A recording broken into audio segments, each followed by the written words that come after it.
Let's talk about how to get started with your subtractive sculpture project. The first step is sketching.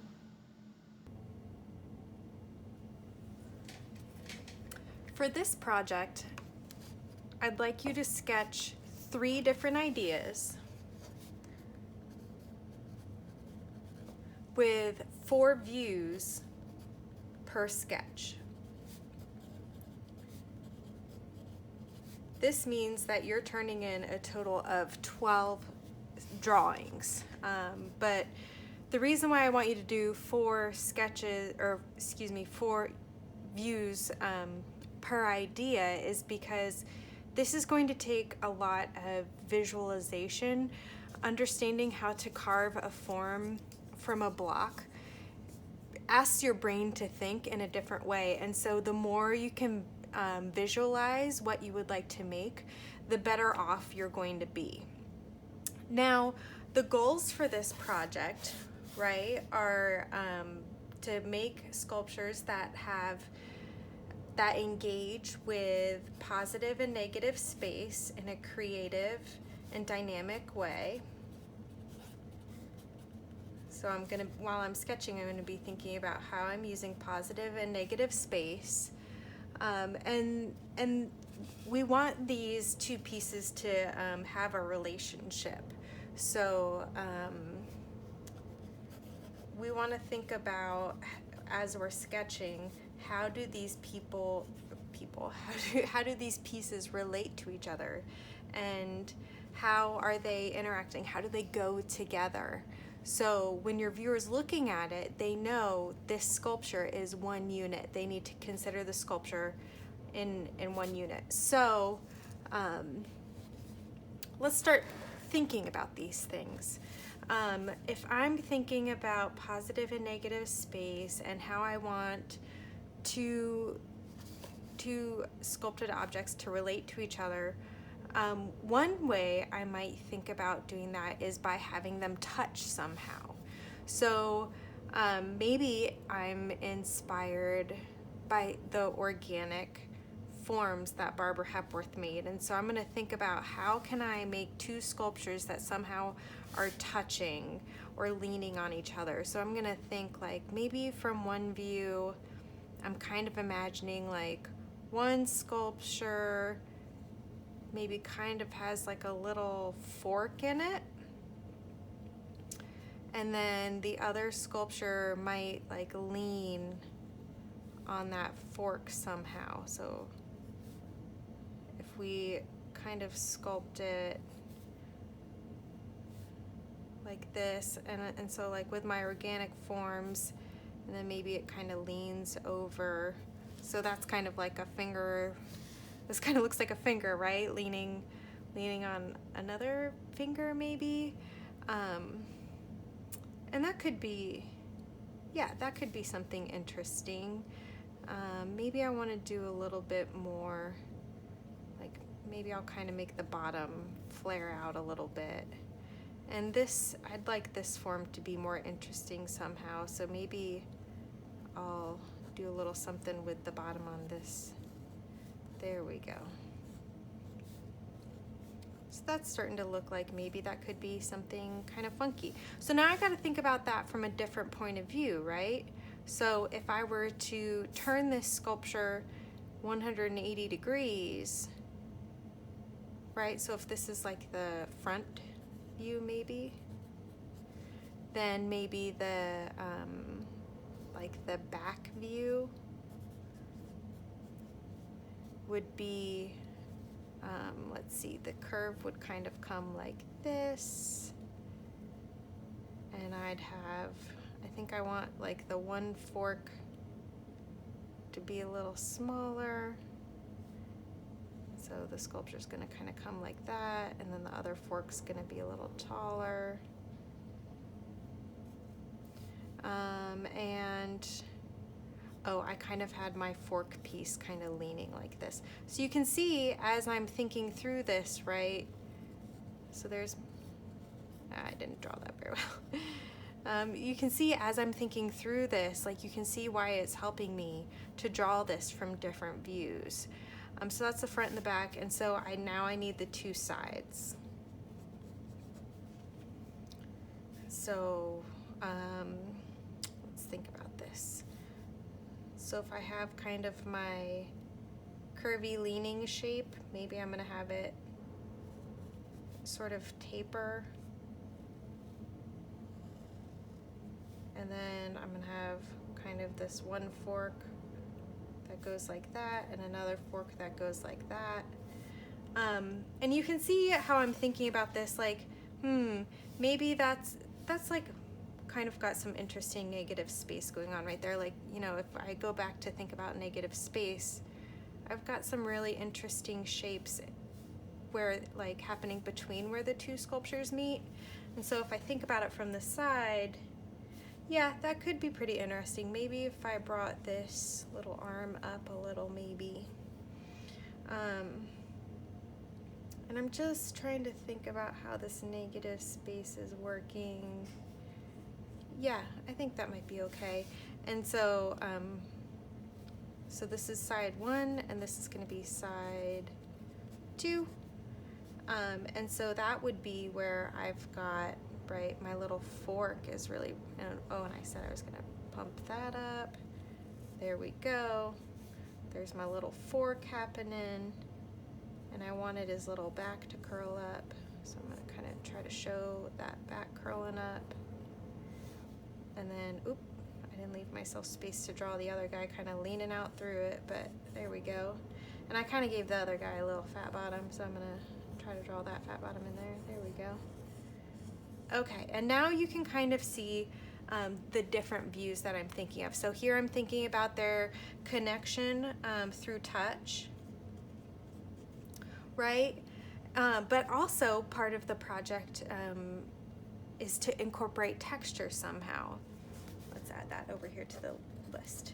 And so how can I use texture to maybe highlight the way that they're touching? Let's see. Maybe what I do is I try to have a lot of texture emanating out from the point where they're touching. And so maybe if I do, like on this one, maybe I could do like a bunch of little spotted textures. And if I do a lot of little spotted texture right where they're touching, and then I have the texture kind of fade out a little,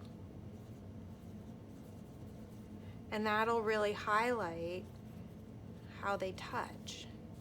And that'll draw all that attention to it, if you can kind of imagine. And, you know, remember, oops, I was drawing on the wrong one there. Oops. And so I'm just kind of using my imagination to play around a little bit here.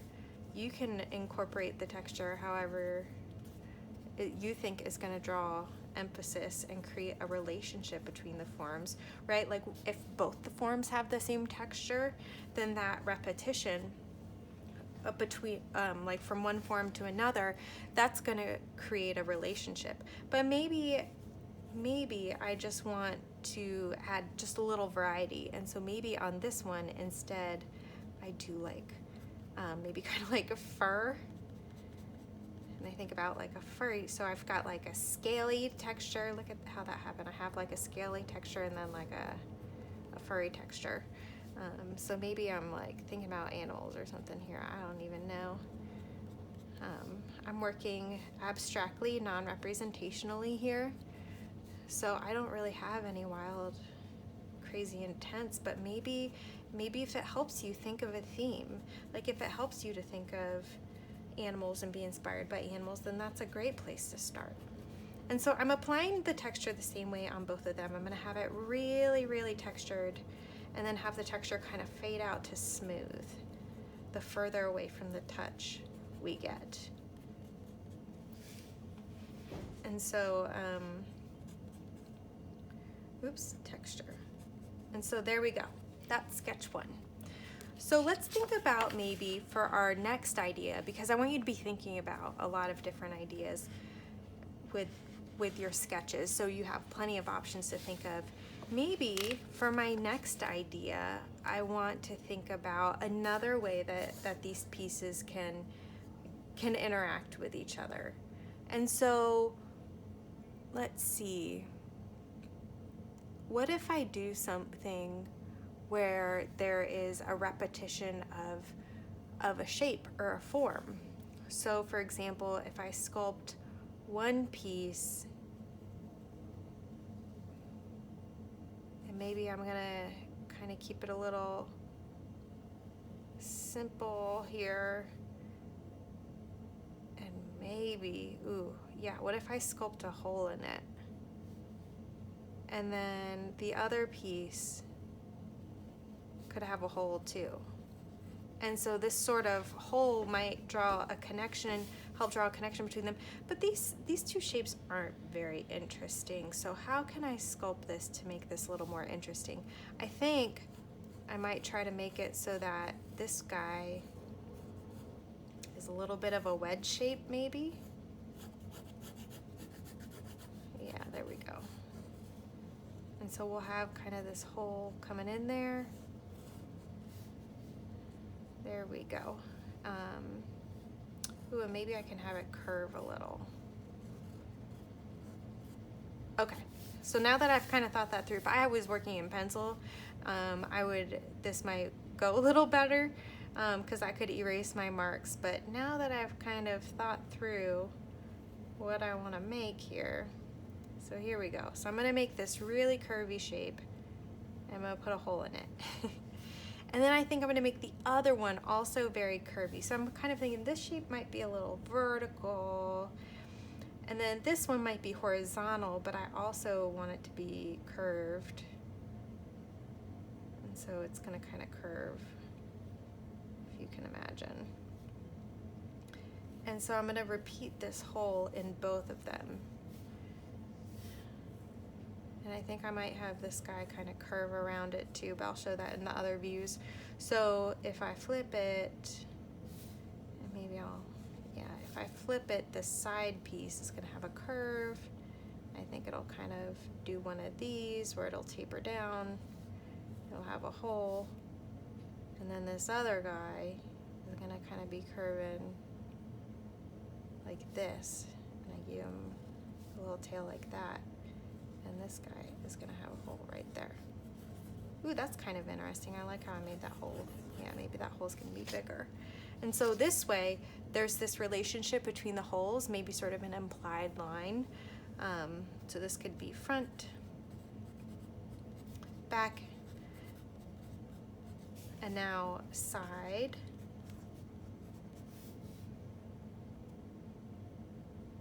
Okay, this is where we're gonna get a little interesting here, right? Okay, so I drew that guy kind of curvy. And I wanted him to get narrower at the top. There we go. Okay, side view. And this other guy is gonna be a little bit curved. There we go. And you can't really see it, but they're gonna have hole and a hole. Okay. Let me just try to make that clearer. See? Sketch in pencil, folks. Sketch in pencil. Okay. And then side one, and so this is side two. And really, I think it's gonna be maybe pretty similar. Maybe I'll like make this guy kind of curve a little bit more there. So side two, maybe I can try to draw this little guy a little bit better, but I think side two is probably gonna look pretty similarly to side one. There's the whole, ugh, I don't know.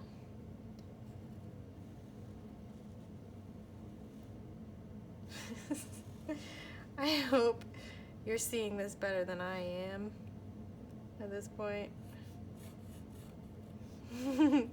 I really, really wish I was drawing in pencil so I could erase some of these lines, because you can see I'm thinking through my drawing, and that's really helping me to navigate and imagine these forms.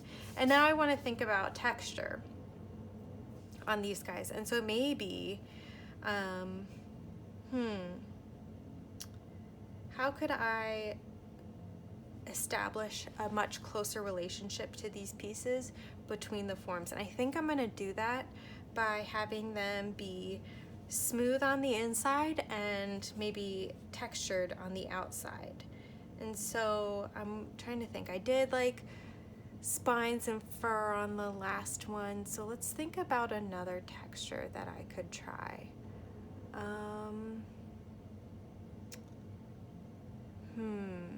You know what, maybe I'll do like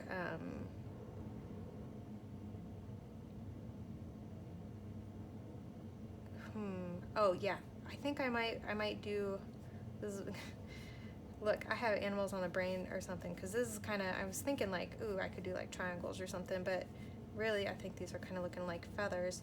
And so I'm going to give them this texture on the outside and leave the inside totally smooth. I could do another texture, but you know me, I'm somebody who likes simplicity. If you're somebody who likes to make things way over the top, then go over the top with texture. But you know, I like to just keep the focus on the form, and I'm gonna do that by just using a simple texture. And so by using this simple texture, or just this one texture on the outside, I'm gonna really try to create this sense of unity. And I'm just gonna kind of wiggle this in fast so you can kind of get the idea. There we go. And so from these front and back views, you're only going to see the texture of one. And so what I'm hoping is that between the negative space of the holes, and you can see I also have this negative space here that creates a relationship, and then also with the placement of the texture, they're gonna very clearly relate to each other. And you'll notice I'm not drawing these very deep, or like my forms aren't very complex, because right, it's a soap bar isn't very deep, so you can really only get like so much of a curve on this guy. But we'll talk about that in a minute. Okay, so I need my third idea. So this one I was having them interact through the hole of the negative space, right? Like I was really, you should be thinking about the space with all of them, but this one I'm really gonna do it. Okay, and let's see. Ooh, you know what? What about implied line? Like, what if I make a sculpture where it's all about this idea that they're almost touching, and you really draw this line between them. So let's see, if I want them to like have this point where they're almost touching, right? And then maybe I want it to, what do I want them to do?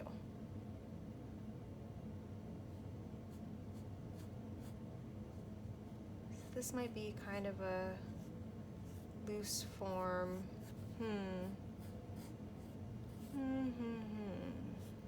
I mean, they could be like mirror images of each other and then almost be touching like a little kiss, but I think I want to push it just a little bit more than that. So what do I think I want to do? Oh, you know what? What if I kind of did like, what if I made it kind of look like he was spiraling?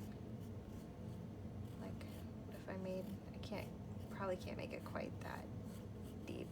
Okay, but what if this guy's like a curlicue? And then this guy, yeah, then this guy can kind of stay like that. He can be like the start of the, so you know, if this was like a curl, this is the start of the curl, and then this guy has the tail that wraps around, and then this will be an implied line that's going to create the relationship between them. That's pretty interesting, right? So now I have to imagine this from the other views, right? So if I think about the back, all right, this guy's probably gonna stay pretty similar. then this guy, I have to imagine I've got him coming down, and then there I had the curl wrap that way, so here it's got to wrap this way probably. You can see how the visualization gets so tricky.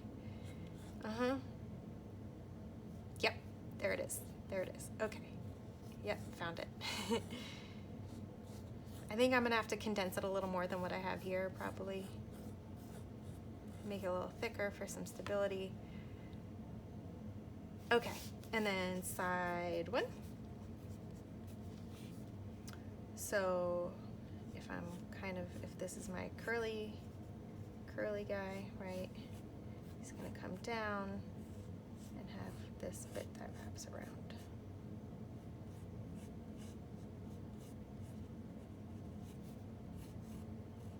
And so I'm gonna kind of, because I am thinking about like, okay, this sculpture does need to stand, so think I'm gonna let him get a little wide there.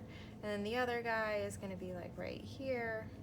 So we have that one right there and that one right there. And then, oh yeah, what if I make this guy kind of lean a little bit? And that continue some of the movement. I'm gonna have to, yeah, there we go. Okay, there's that one, there's that one. Okay, that got a little interesting. I think that'll become clearer with this one. So this one I'm using Implied Line, right? And that's absolutely a way to create a relationship. So on this one, right, I have my, so they're gonna kind of touch right there, and I have them, there we go. This guy's shape is kind of evolving. There we go, and then I have my curly Q. He's gonna come and bump, and then probably his tail's gonna come around there. Oh yeah, so check out this. Yeah, so you can see I'm gonna get some really interesting native shapes happening. I'm really interested in that. That's gonna be really cool. And you know, I could do an all over texture here. Like what if I do want this to be like hair, like maybe I can use my texture and make some long lines that really follow the form and flow like maybe like hair, or like a watery, ooh, I like this idea of a watery texture. And so maybe, and so you can see how I'm gonna use texture to even reinforce the implied line and the fact that these two are working together. All right, and so that's 1, 2, 3, yeah, 1, 2, 3 ideas with 4 sketches for each. And each one, you can go down the checklist and see where am I thinking about positive and negative space? Where am I thinking about the relationship between the two? And where am I thinking about the texture? All right?